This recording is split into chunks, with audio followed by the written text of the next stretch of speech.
श्रीमद् भगवद गीता के तृतीय अध्याय के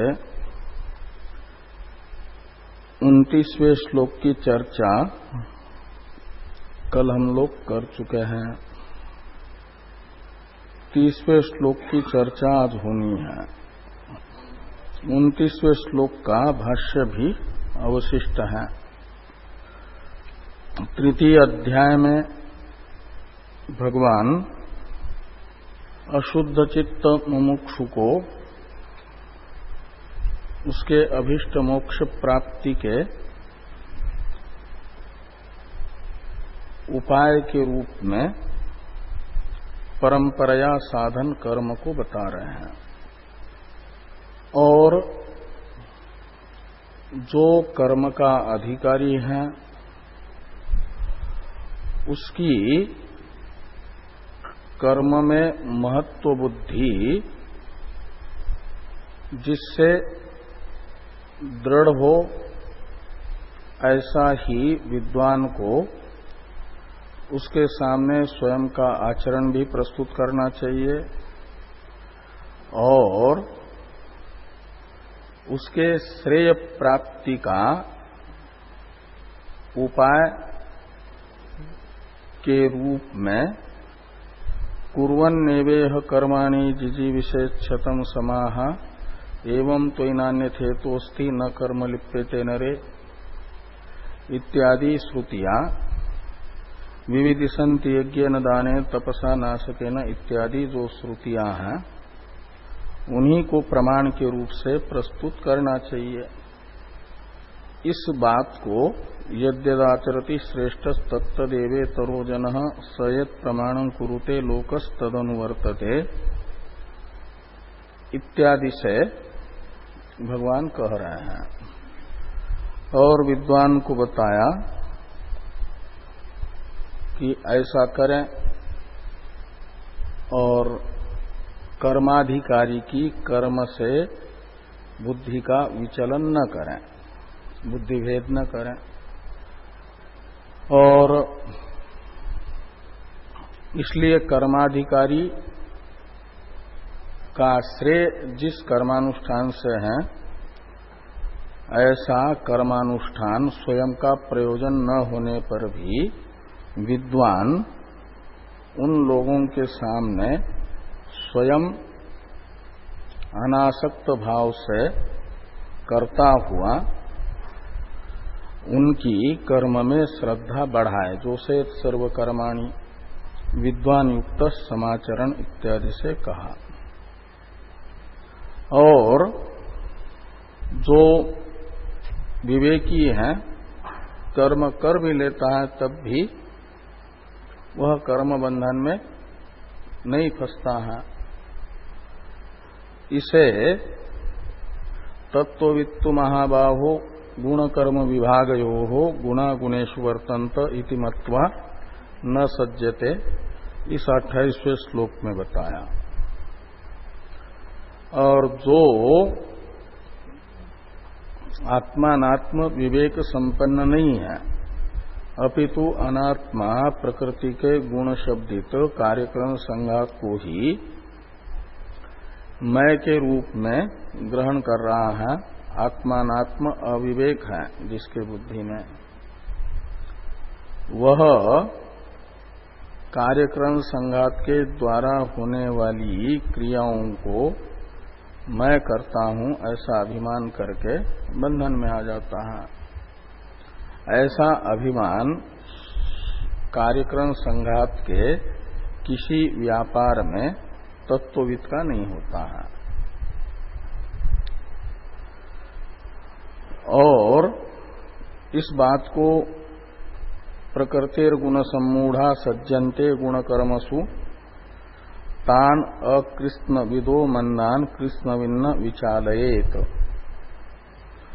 इस 29वें श्लोक में भगवान ये कह रहे हैं कि जो त्रिगुणात्मिका प्रकृति है उसके जो सत्वादि गुण ज्ञानेन्द्रिय कर्मेन्द्रियादि रूप से परिणत होकर के कार्यक्रम संघात रूप से अवस्थित है। और उन गुणों के कारण जो सम्मूढ़ है का मतलब कार्यक्रम संघात रूप से अवस्थित गुणों को ही अपना स्वरूप समझ रहा है, यही सम्मोहित होना है। और इसलिए क्या हो रहा है कि गुण कर्मसु सज्जते, सज्जनते गुण कर्मसु, तो गुण है कार्यक्रम संघात, उसमें भी तादात्म्य अभिमान करके बन जाता है, आसक्त हो जाता है। और गुण कर्म शब्दित कार्यक्रम संघात के जो व्यापार हैं उनको ये मेरे व्यापार है, ये मैंने किए हैं, ऐसा उनमें ममाभिमान करके और मेरे निवर्त हैं ऐसा अभिमान करके बन जाता है। गुण कर्मसु सज्जनते, ऐसे जो लोग हैं वे हैं अकृष्ण वित।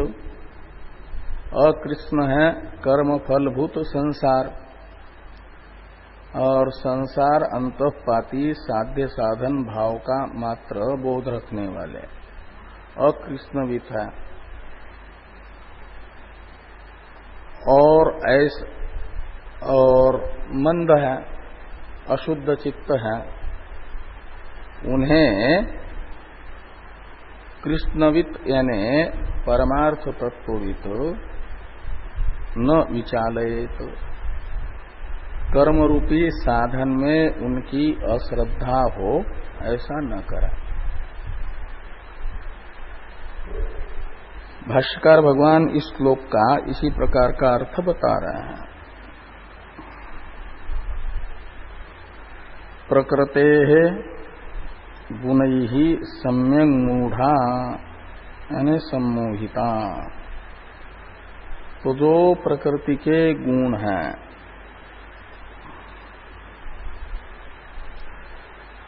उनसे जो सम्मूढ़ है का मतलब सम्मोहित है, सम्मोहिता संत सज्जन्ते, किसमें तो गुणानाम कर्मसु, गुण कर्मसु, वयम कर्म कुर्मः फलाय इति, तो गुण कर्म में यानी कार्यक्रम संघात के व्यापार में उनका आसक्त होना किस प्रकार का है, तो कहते हैं उनके बुद्धि में जो ये निश्चय है कि इस कर्म का फल प्राप्त करने के लिए हम ये कर्म कर रहे हैं, यही आसक्त होना है गुण कर्म में। फलाय कर्म कुर्मः, इस अभिमान से युक्त होना ये गुण कर्म में आसक्त होना है।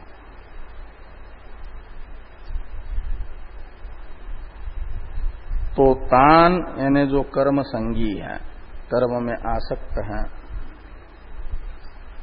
उन्हें कहा जा रहा है कि वे अकृष्णविद हैं। अकृष्णविद है का मतलब कर्म में आसक्त क्यों है, कर्म तो साधन है, तो कहते इसलिए कि वे अकृष्णविद है। इसमें अकृष्ण शब्द का अर्थ है कर्मफल, तो कर्मफल विद है क्या मतलब कर्मफल को चाहते हैं,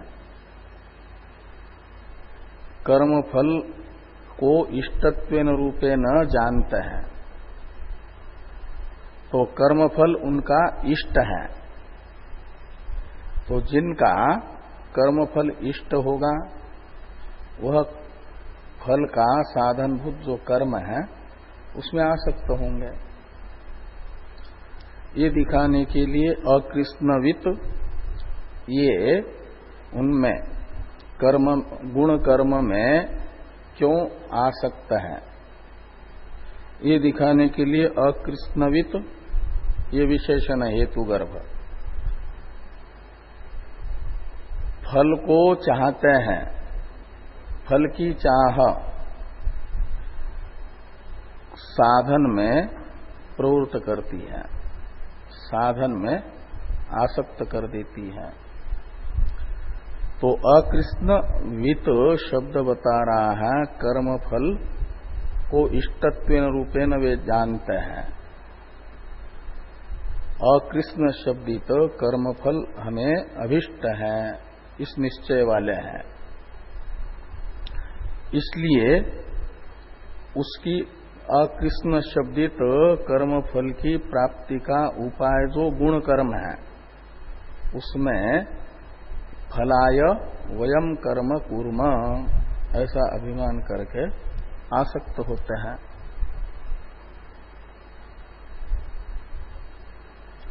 और वे कठोपनिषद की भाषा में मंद है। भगवान भाष्यकार श्रुति की भाषा ही बोलते हैं।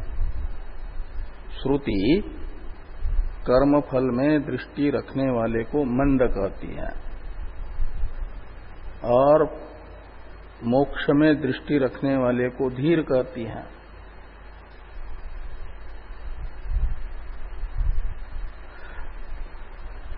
प्रेयो ही मंदो अभिप्रेयसो वृणीते। तो मंद जो है श्रेय की अपेक्षा प्रेय का वर्णन करता है।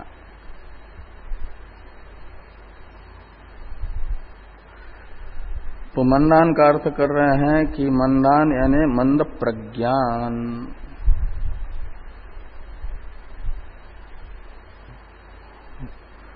ये है विचालयत का कर्म। तान अकृष्णविदो मंदान न विचालयत। ऐसा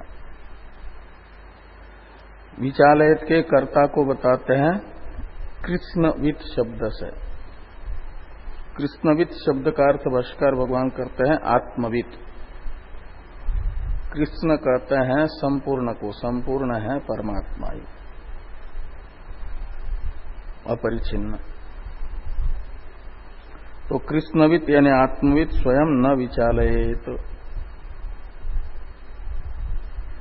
विचालन है बुद्धि भेद करना। जो उन्होंने साधन निश्चित करके रखा है उस साधन से उनके उस साधन में उनकी बुद्धि में अश्रद्धा पैदा करना, ये विचलन करना है। ऐसा न करें।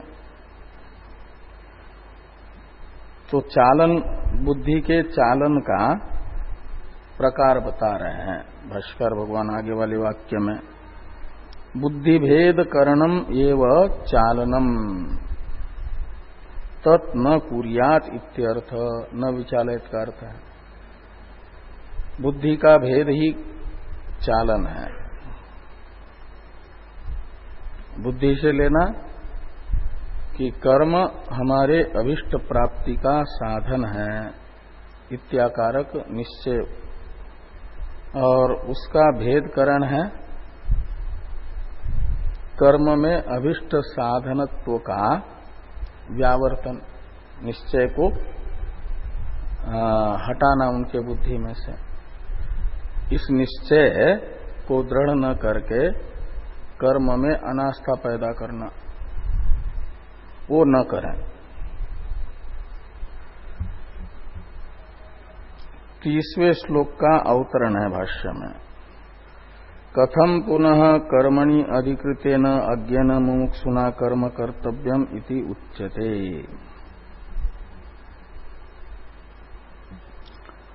अभी तक के श्लोकों से ये निश्चित हुआ अशुद्ध चित्त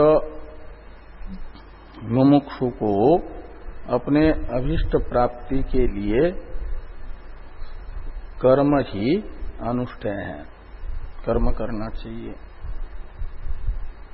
अब कर्म करने का जो प्रकार है मुमुक्षु के, उस प्रकार को बताया जा रहा। कैसा कर्म करने पर मुमुक्षु का अभिष्ट जो मोक्ष है उसका वो साधन बन जाता है, वह प्रकार बताया जा रहा है।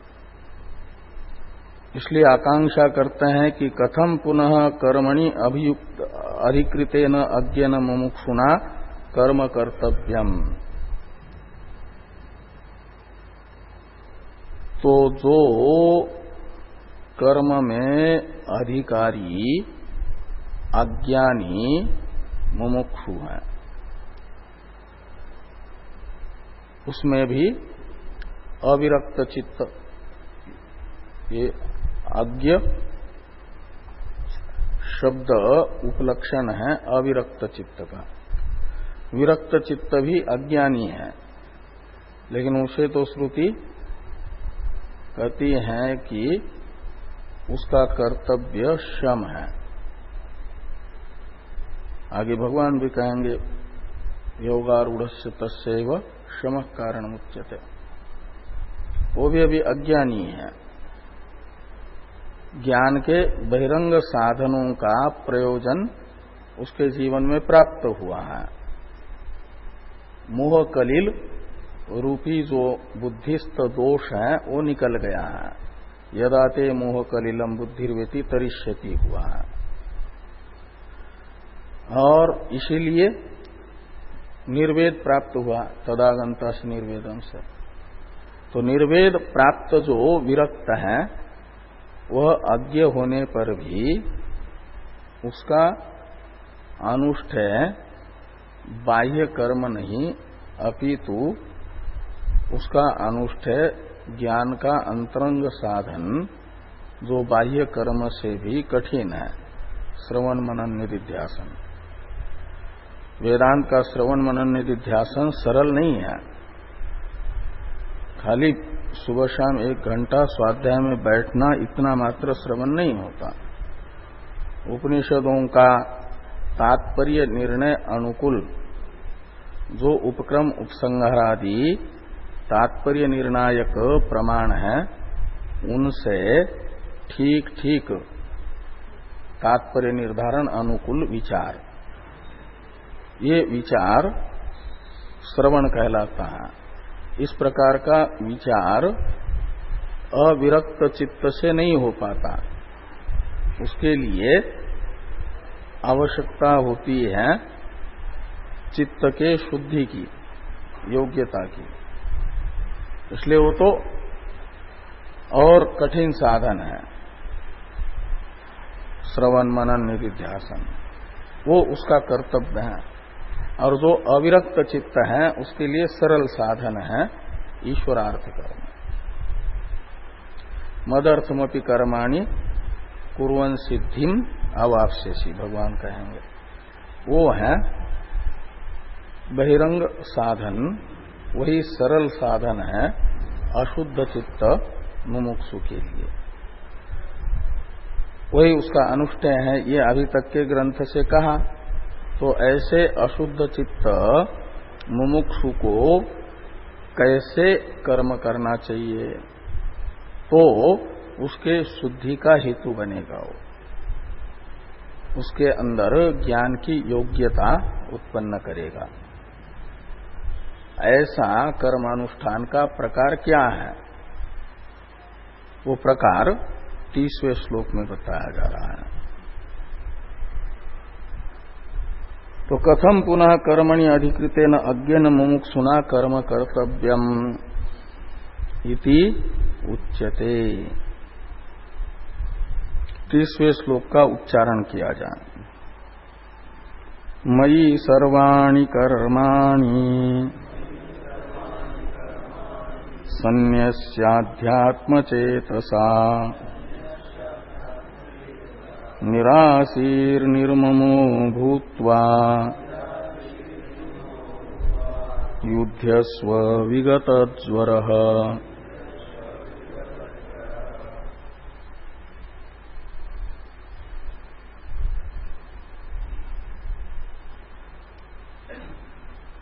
सर्वाणि कर्माणि अध्यात्मचेतसा मयि सन्न्यस्य।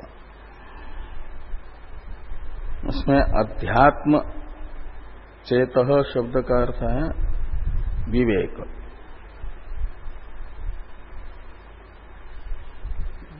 तो विवेक बुद्धि से अध्यात्म चेतसा का अर्थ निकलेगा। क्या करो कि सभी कर्मों को मेरे में समर्पित कर दो। मयि संन्यास्य ने मयि समर्प्य। तो भगवान में सभी कर्मों को समर्पित करने का अर्थ है कि जैसे एक व्यक्ति किसी की नौकरी करता है तो उस नौकर का जो भी नौकरी का निश्चित समय है उस समय होने वाला कर्म है। 8 से 5 बजे तक किसी का नौकरी का समय निश्चित है, तो उस समय उसका कर्म हो तो रहा है, कर रहा है वो, लेकिन उसके बुद्धि में ये निश्चय रहता है कि ये जो भी कर्म हो रहा है जैसा मेरा मालिक बता रहा है वैसा मैं मालिक की प्रेरणा से मालिक के लिए कर रहा हूं। ये निश्चय है। उतने समय के लिए किया गया कर्म नौकर का वो मालिक में समर्पित है, मालिक के लिए समर्पित है, वो मालिक के लिए कर्म कर रहा है। ऐसे ही अंतर्यामी रूप से मेरे हृदय में बैठे हुए जो परमात्मा है वो मेरे से कर्म करा रहे हैं, मैं उनके लिए कर्म कर रहा हूं। उनके लिए कर्म कर रहा हूं मतलब उनको प्राप्त करने के लिए। मोक्ष तो वही है, परमात्मा ही। ब्रह्म भावश्च मोक्ष भाष्कर भगवान कहते हैं। तो यज्ञार्थ कर्म ये हो जाएगा। सो यज्ञार्थ कर्म कहो या भगवान में समर्पित करके कर्म करना आपको। तो अंतर्यामी रूप से हृदय में बैठे हुए परमात्मा ही मेरे से कर्म करा रहे हैं, मैं उनकी प्राप्ति के लिए उनके लिए कर्म कर रहा हूं।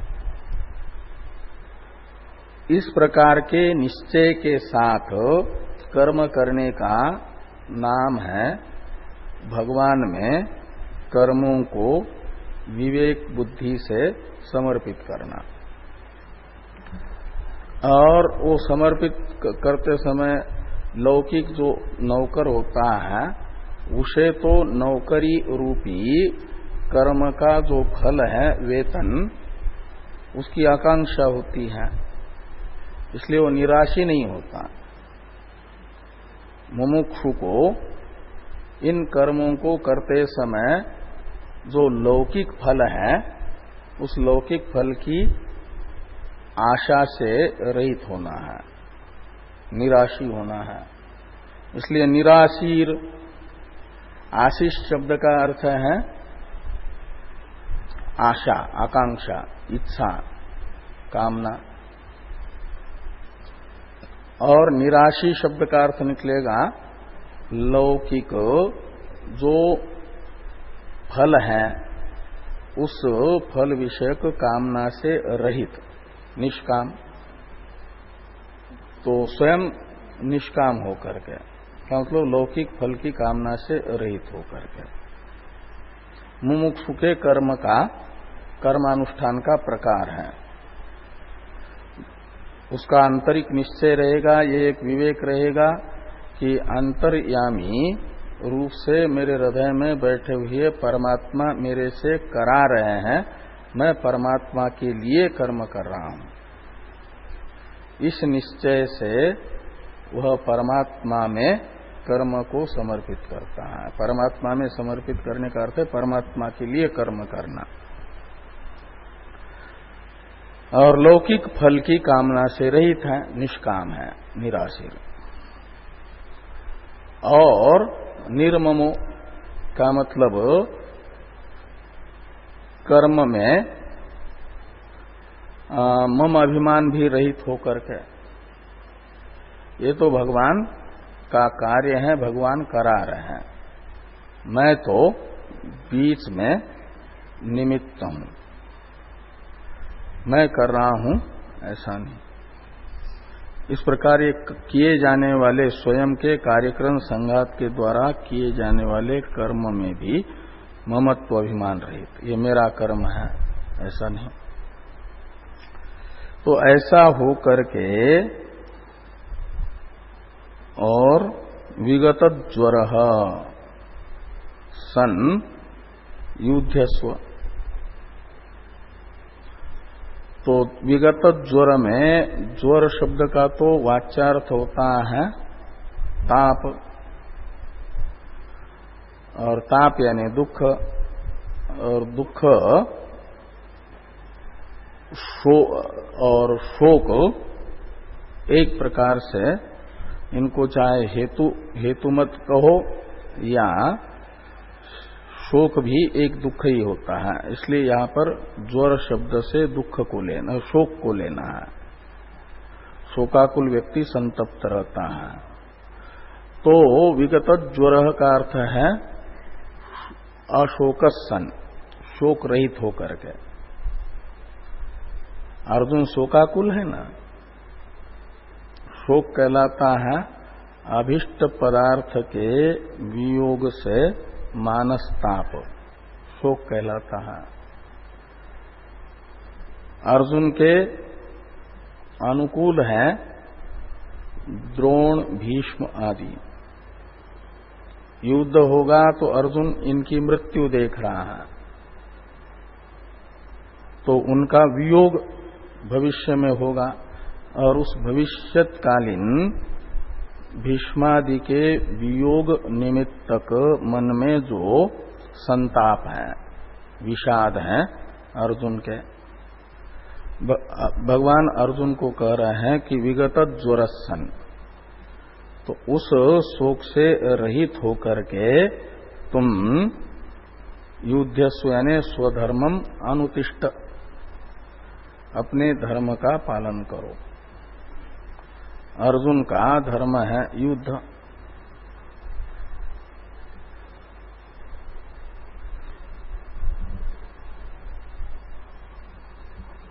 थोड़ा भाष्य है, मयि सर्वाणि कर्माणि में मयि इस सर्वनाम से ग्राह्य भगवान अपना स्वरूप बता रहे हैं। मयि का अर्थ होता है मेरे में, तो मेरे में यानी किसमें, कहते मयि वासुदेवे, परमेश्वरे सर्वज्ञे सर्वात्मनि। वासुदेव शब्द का अर्थ वसुदेव के पुत्र वासुदेव ये नहीं, इसलिए भगवान ने कहा परमेश्वरे सर्वज्ञे सर्वात्मनि। वसुदेव के पुत्र जो भगवान कृष्ण का जो शरीर है वह तो सर्वात्मक थोड़ा ही है, और इसलिए वसुदेव शब्द का अर्थ होता है शुद्ध अंतःकरण। सत्वम विशुद्धं वसुदेव शब्दितम, ऐसा एक भागवत में श्लोक आता है कि सत्वम कहते हैं अंतःकरण को, कैसा विशुद्धम, सत्वम विशुद्धम वसुदेव शब्दितम। तो वसुदेव इस शब्द से शुद्ध अंतःकरण को कहा जाता है, इसलिए वसुदेव शब्द का अर्थ है शुद्ध अंतःकरण, और उसमें जो अभिव्यक्त होता है उसे कहा जाता है वासुदेव। तत्र अभिव्यज्यते भवान यतः, तो तत्र यानी उस विशुद्ध अंतःकरण में आप अभिव्यक्त होते हो, जिस कारण उस कारण आपको लोक वासुदेव कहते हैं, ऐसा कहा जाता है। कि इसलिए वासुदेव शब्द का अर्थ है शुद्ध अंतःकरण में अभिव्यक्त होने वाला। तशेष आत्मा विवृणुते तनुम स्वाम। तस्य का अर्थ है विशुद्ध सत्वस्य, जिसका अंतःकरण विशुद्ध है उसमें परमात्मा अपने निजी स्वरूप को, स्वाम तनुम का मतलब अपना जो स्वकीय स्वरूप है, उपाधि रहित स्वरूप है, वह अभिव्यक्त करते हैं शुद्ध अंतःकरण में, वो प्रकट होते हैं, इसलिए उन्हें वासुदेव कहते हैं। वही वासुदेव यहां पर मयि शब्द का अर्थ है। तो यानी भगवान ने यहां अस्मत् शब्द का प्रयोग अपने शुद्ध स्वरूप में अपनी अहंता को स्थापित करके किया है।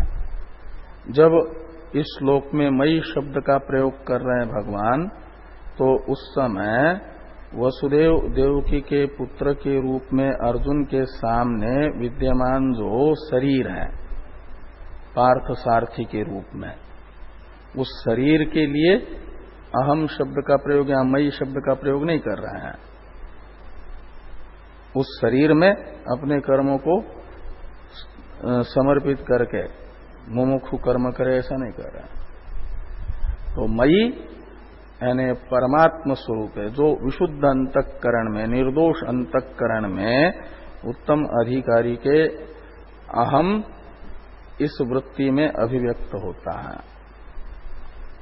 वह स्वरूप मेरा, और उस स्वरूप में सर्वाणी कर्माणि संन्यस्य, समर्पित करके का मतलब लक्ष्य रखना है साधन को तो अपनाया कर्म रूपी, और लक्ष्य है इस कर्म से मुझे वासुदेव को प्राप्त करना है। ये निमित्त सप्तमी है। तो वासुदेव निमित्तक कर्म है, वो तो माना जा रहा है वासुदेव में समर्पित है। जिसके लिए हम कर्म कर रहे हैं, जिस उद्देश्य कर्म कर रहे हैं, जिस उद्देश्य की पूर्ति के लिए कर्म कर रहे हैं, माना जाता है वो कर्म उसी उद्देश्य के लिए समर्पित है। तो परमात्मा प्राप्ति के लिए कर्म करेंगे तो परमात्मा को समर्पित है, ये माना जाएगा। हाँ, तदर्थ कर्म, उसी को यज्ञार्थ कर्म कहा जाता है। तो सर्वाणी कर्माणि मयि संन्यस्य से एक प्रकार से बताया परमात्म प्राप्ति जिस कर्म का उद्देश्य है, ऐसे कर्म। और ये समर्पण किससे करना है? परमात्मा हमारे प्राप्तव्य हैं और उनकी प्राप्ति के लिए हम कर्म कर रहे हैं, यह बुद्धि से निश्चय होगा, समर्पण होगा। इसलिए अध्यात्म चेतसा यानी विवेक बुद्धिया, ये भाष्कर भगवान कर रहे हैं। तो मयि वासुदेवे परमेश्वर है। वो कैसा है वासुदेव स्वरूप? परमेश्वर है, यानी अंतर्यामी रूप है, और वो सर्वज्ञ है, सर्वात्मा है। तत्सत्यम स आत्मा, वो सबकी आत्मा है। तत्वमसि श्वेत केतो करके जो छांदोग्य श्रुति जिसे सर्वात्मा बता रही है, वो है सदैव सौम्य इदमग्रासित एकमेवा द्वितीयम तत्व। वही यहां पर अस्मत् इस सर्वनाम से ग्राह्य है, मयि सर्वनाम से।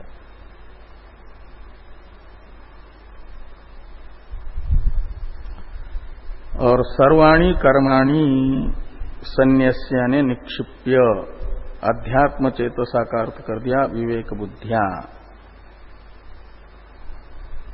और उसका स्वरूप बताया जा रहा है समर्पण का, कि अहं कर्ता ईश्वराय भृत्यवत करोमि इति अनया बुद्धिया। विवेक बुद्धि, अध्यात्म चेतसा का अर्थ है विवेक बुद्धिया। वो विवेक का क्या स्वरूप है? तो मैं जैसा एक नौकर सेवक अपने स्वामी की प्रेरणा से स्वामी के लिए कर्म करता है, ऐसा मेरा स्वामी है परमात्मा अंतर्यामी और वही मेरे प्राप्तव्य भी है। दृष्टांत और दार्ष्टान्त में थोड़ा अंतर हुआ करता है। दृष्टांत तो इतने अर्थ के लिए है मात्र कि नौकर जो कर्म करता है वह अपने स्वामी की प्रेरणा से स्वामी का कर्म करता है, लेकिन उससे लौकिक फल वेतन रूपी चाहता है।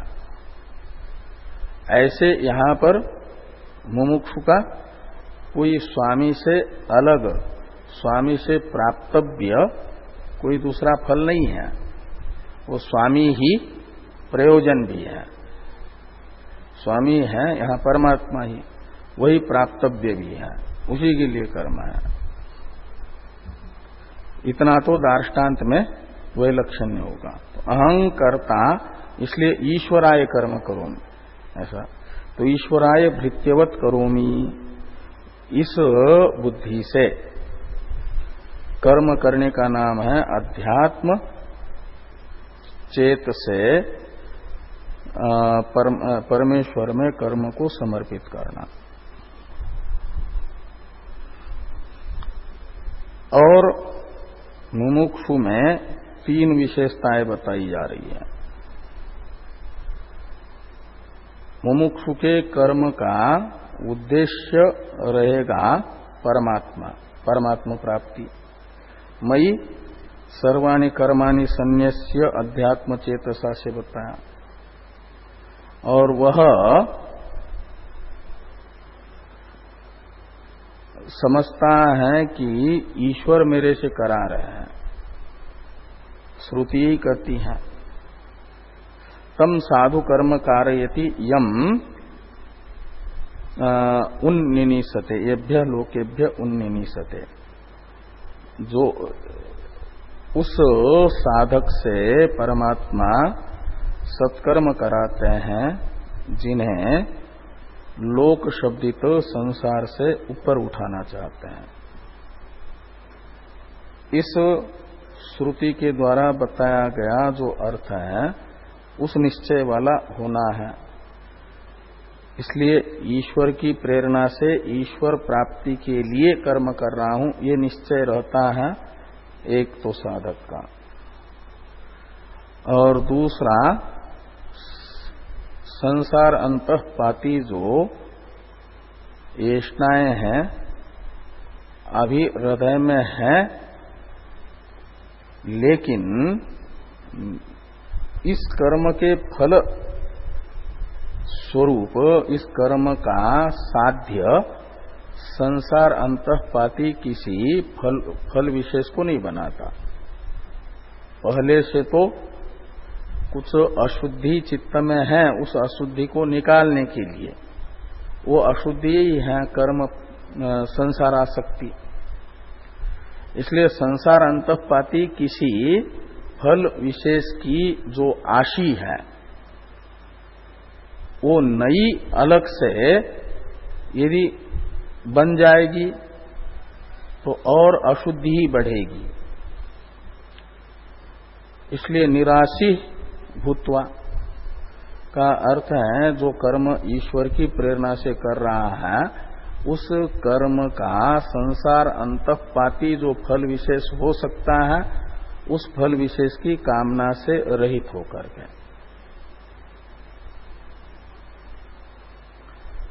और निर्ममो भूत्वा, उसमें फिर तो कर्म में अभिमान रहित होकर के, ममाभिमान रहित होकर के।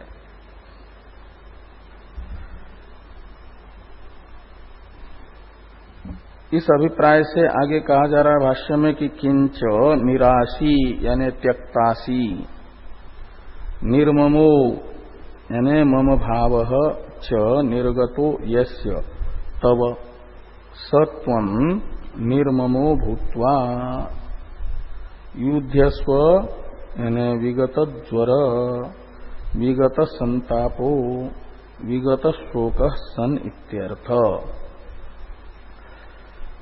तो मम भाव से रहित होकर के और शोक से रहित होकर के कर्म करें। तो एक प्रकार से 4 विशेषताएं बताई अज्ञ मुमुक्षु को निष्काम कर्मानुष्ठान करने के लिए, कर्मयोग में प्रवृत्त होने के लिए।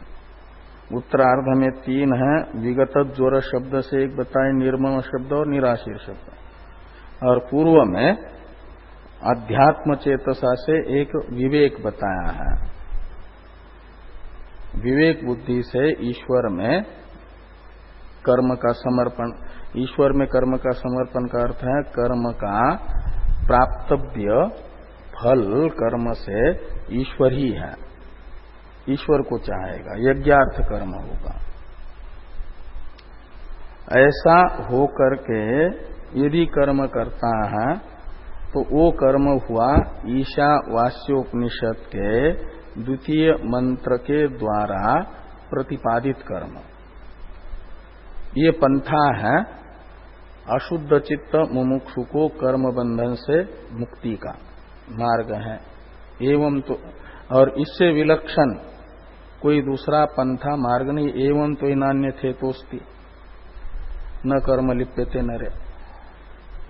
ऐसा कर्म करते रहना ही कर्माधिकारी मनुष्य को कर्म बंधन से मुक्ति का उपाय है। 31वें श्लोक का अवतरण है, यद एतत् मतम कर्म कर्तव्यम इति सप्रमाणम उक्तम तत् तथा। तो प्रमाण सहित भगवान ने कर्माधिकारी को अपने अभिष्ट प्राप्ति के लिए कर्म ही करना चाहिए ऐसा कहा। ये जो भगवान का उपदेश है, मत है, मानना है, उसे जो अपने कल्याण का साधन समझ करके अपनाता है वह कर्म बंधन से मुक्त होता है। उसे उस मुमुक्षु को वो उसका जो अभिष्ट है मोक्ष वो प्राप्त होता है। इसे कहा जा रहा है 31वें श्लोक में। 31वें श्लोक का उच्चारण किया जाए। ये मे मतमिदं नित्यम् अनुतिष्ठन्ति मानवाः श्रद्धावन्तो न सूयन्तो मुच्यन्ते तेऽपि कर्मभिः। ये मानवा में इदं मतम, ये मानवा श्रद्धावन्तः अनसूयन्तश्च सन्त मम में यानी मम इदं मतम नित्यम अनुतिष्ठन्ति तेपि कर्म भी मुच्यन्ते। ऐसा अन्वय करिए। और नित्यम शब्द का अन्वय अनुष्ठान के साथ भी और श्रद्धावंत और अनसूयंत के साथ भी करें। नित्यम श्रद्धावंत संत और नित्यम अनसूयंत। तो जो मानव कर्माधिकारी मनुष्य मेरे इस उपदेश में, ये जो 30वें श्लोक के द्वारा बताया गया कर्मानुष्ठान प्रकार है, ऐसा कर्म करना चाहिए मनुष्य को करके श्रेय प्राप्ति काम मनुष्य इस प्रकार कर्म करे। ऐसा जो भगवान का उपदेश है इसे कहा जा रहा है भगवान का मत। और इसमें भगवान के इस वाक्य में कर्म अवश्य कर्तव्य है, ये जो भगवान का वाक्य है इसमें नित्यम श्रद्धावंत संत, तो हमेशा श्रद्धा से आस्तिक्य बुद्धि से युक्त होकर के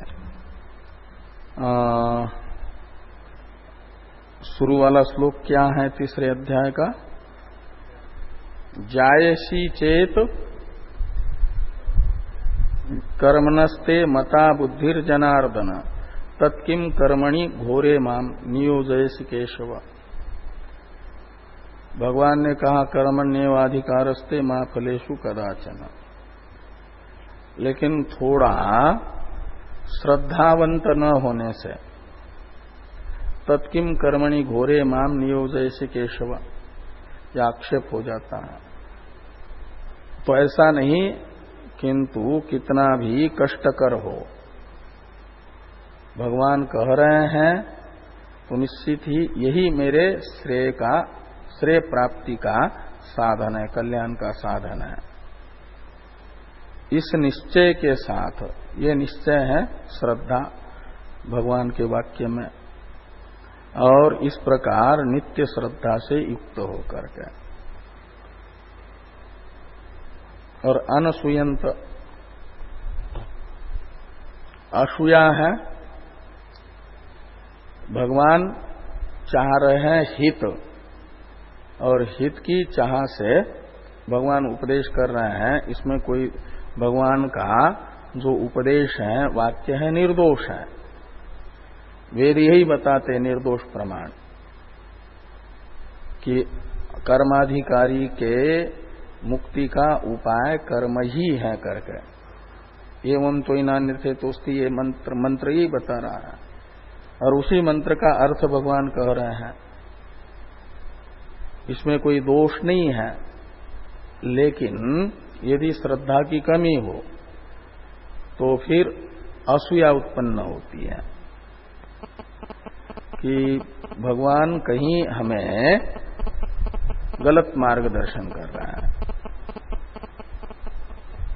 इस प्रकार का यदि भाव आ रहा है तो माना जाता है कि भगवान के वाक्य में असूया है, भगवान के मत में असूया है।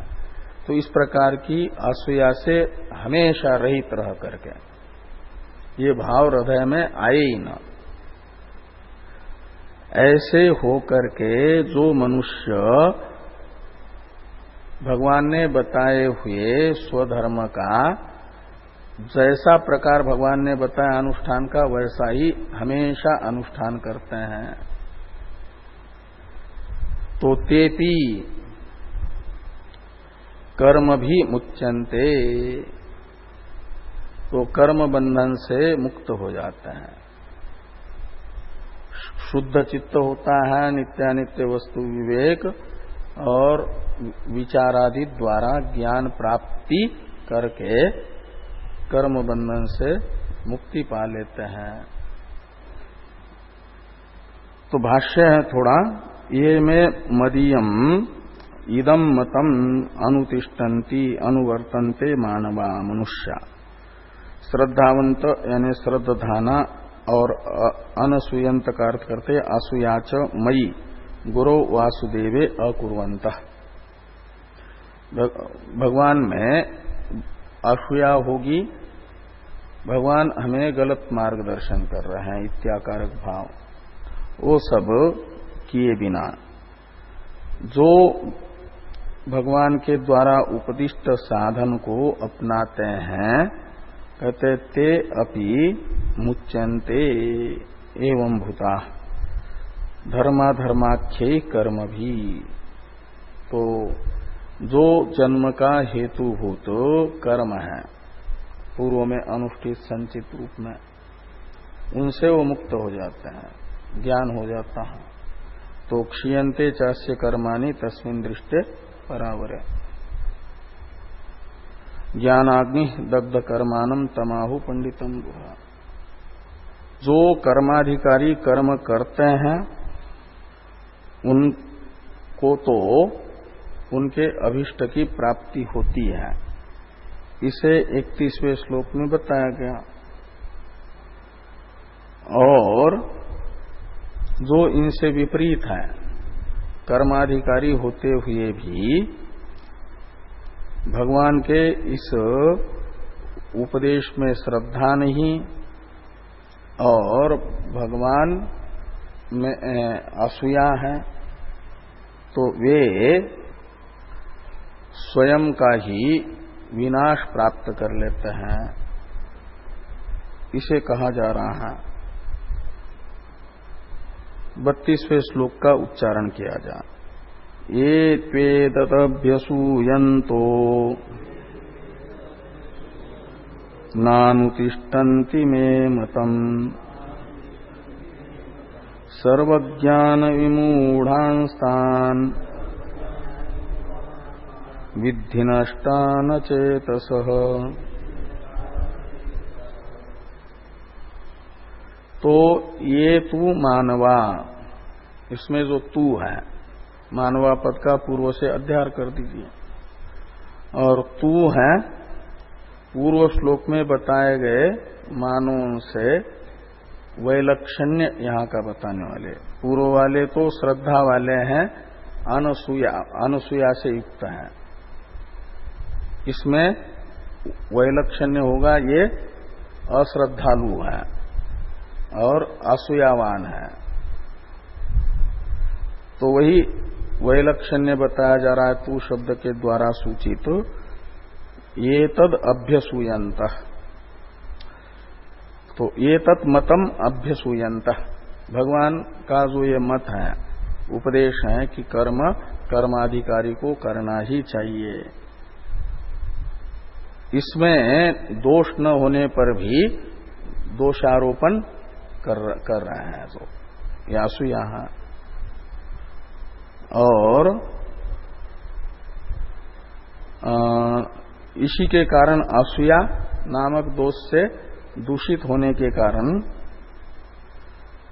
न अनुतिष्ठन्ति, उनके हित का साधन होने पर भी स्वधर्म का अनुष्ठान नहीं करते हैं। तो वे कैसे हैं?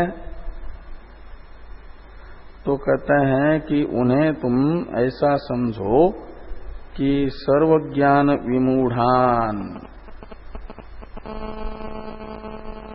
तो वे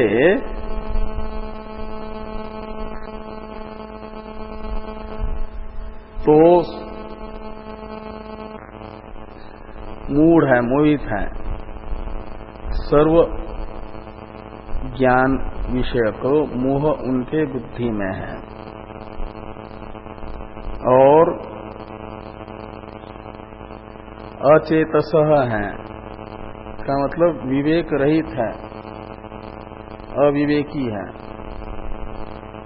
और इसीलिए अभी भले ही वे जीवित दिख रहे हैं लेकिन नष्ट प्राय है, क्योंकि श्रुति कहती है नोचेद इहावेदीन महती विनष्टि, शुद्ध अंतःकरण नहीं होगा तो ज्ञान तो होगा ही नहीं, और ज्ञान नहीं होगा और मनुष्य शरीर छूट जाएगा तो महान विनाश है। पुनरपि जननम पुनरपि मरणम, इस विनाश के निकट पहुंचे हैं, इसलिए नष्ट प्राय है गए, नष्टान विद्धि।